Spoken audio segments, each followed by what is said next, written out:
Good morning, it's time for a cup of joe. I want to be a cup of joe, first sip in the morning. Well, good morning, everyone. Well, it is Friendly Friday, so I'm going to be talking to my friends, and today those friends are you. Kai Clarica says, after seeing your mug, I can't enjoy my mug anymore. Not that I want your mug, I just want a new mug, lol.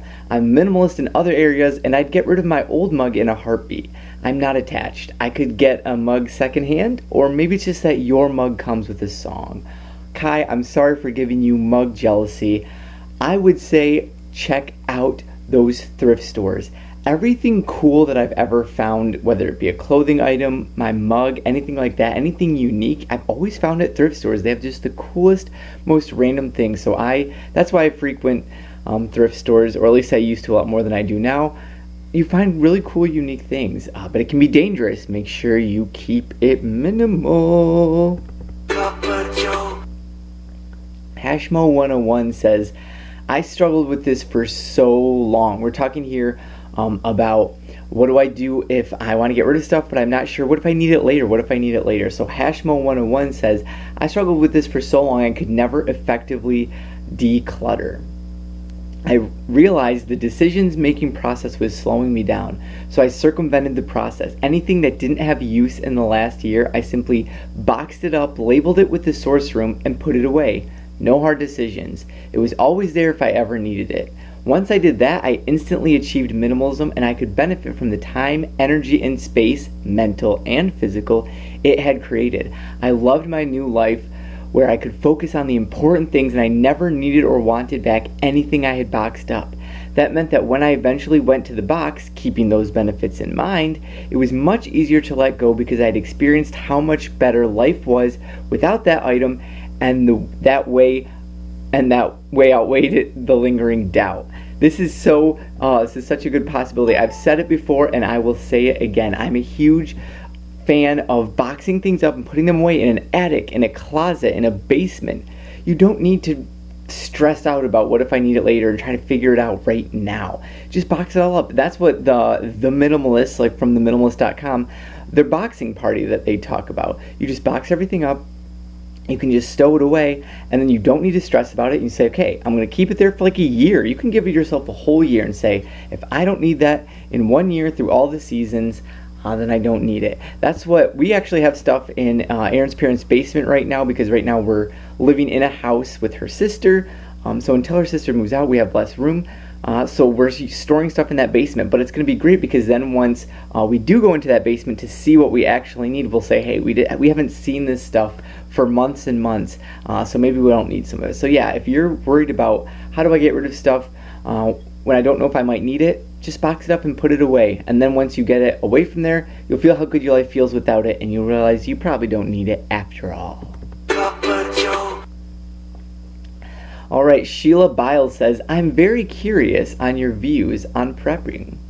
Well, Sheila, so am I. I haven't given prepping a lot of thought. It's interesting because I know some people who are into prepping. If you don't know what prepping basically is, it's kind of preparing for some kind of natural or social disaster.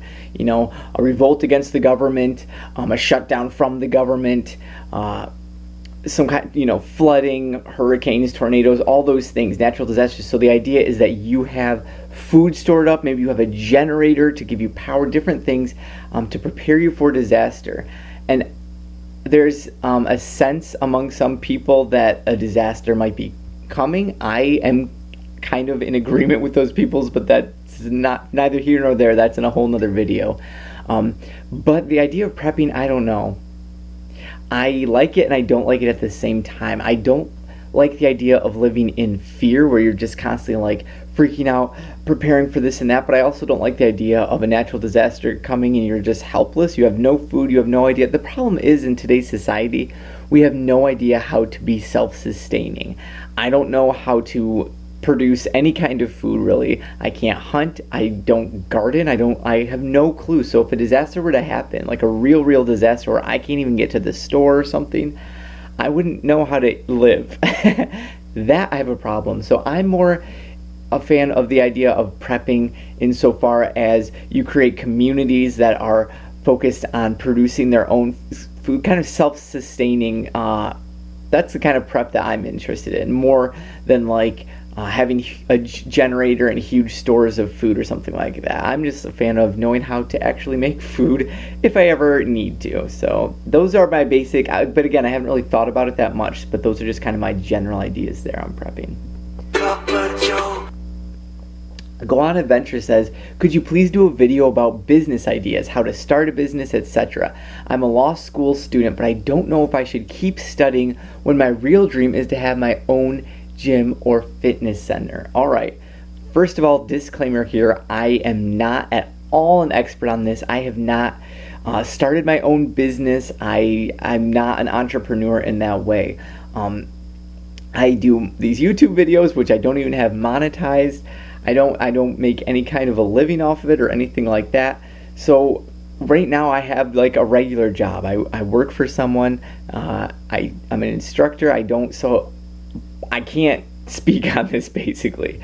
But I would say, based on your name, Go On Adventure, and your dream of starting your own gym or fitness center, I think you need to pursue that dream. Now, do I think you necessarily need to quit law school right now? I don't know. I can't answer that. I would suggest really praying about it, thinking about the pros and the cons. If it sounds like, just from this statement, you're not going to be happy in law school, and you're not going to be happy where law school takes you. You need to pursue that dream of starting your own gym or fitness center. So that's probably, I would assume, a hard thing to do. There's a lot of gym and fitness centers, so you're going to have to think about where is there an open market for it, or how can you be competitive in other markets? How can you get your foot in the door? So I would say the first thing you probably need to do, and again, I'm just guessing here, is start working at a gym or fitness center. You need to get your foot in the door. You need to work somewhere so you can see how it runs, how it operates. Start finding out the things you like, the things you don't like.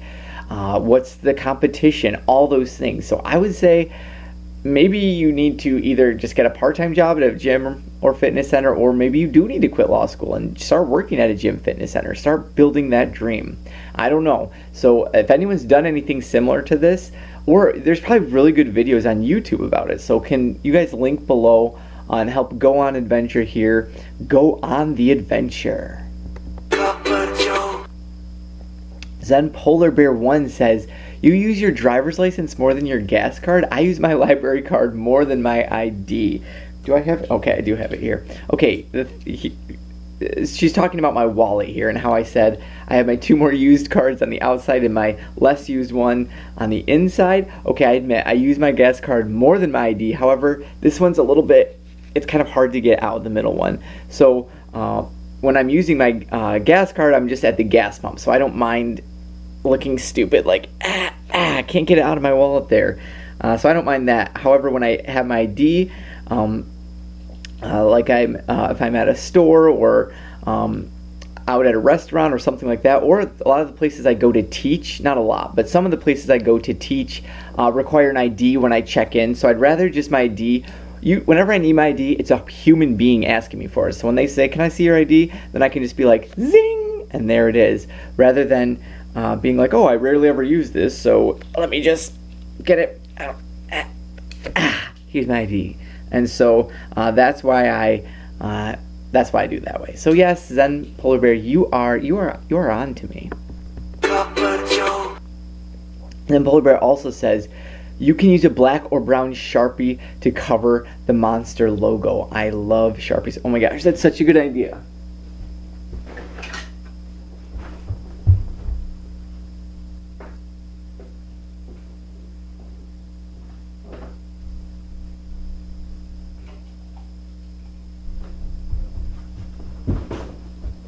Sorry, I was so unprepared. Are you still there? Are you still watching? I just want to try this out. That is like genius. So I'm going to get my old Sharpie here. Here's the bag she's talking about. Now let's see if it's actually going to... Look at that. Look at that. It's gone. It's just vanished. It's like it's disappearing. That is so genius. How did I not think of that? You guys are so smart. That's why I really have this channel. Not to teach you anything, but to learn from you, because you guys, you know way more than I do. You know all the tricks. speaking of knowing way more than I do, Esben Lickiskoff says, I punched holes in my credit card and my driver's license and then attached them to my keyring with the keys on. It's so compact, it works for me since I don't really use cash. Last time the police pulled me over, they looked a bit surprised. To which Amy Stickmuse1 says, that is so cool. How did you ever think of that, Esben? You are a genius. Did you hear that somewhere? Did you think of it? I spent so much time researching what's the exact perfect minimalist wallet for me, and all along I should have known that there's always a better way. Whenever you're working with minimalism, if you have a problem, often less is more. So Esben you're a genius. So why would I have to connect them like this when I can just punch a hole? I can just punch a hole. You're so smart. Gosh dang it. It's making me mad that I wouldn't have thought of that. There's no way I would have ever thought of that. So Esben, thank you for that. Now I'm really considering foregoing all the time I spent researching wallets and just punching holes in the cards. Because why not? Gosh, I just can't get over how great of an idea it is. So that is. So I think I'm probably going to do that. We'll see though. I'm going to just use this wallet a little longer. But you're a genius. You are a freaking genius. That is it for Friendly Friday here today. Thank you guys so much for your comments, for your questions. If you have any more comments or questions, leave them in the comments down below.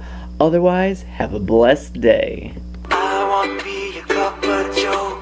First sip in the morning. You get your golden ritual and what we soul from within. Let me be a cup of joe.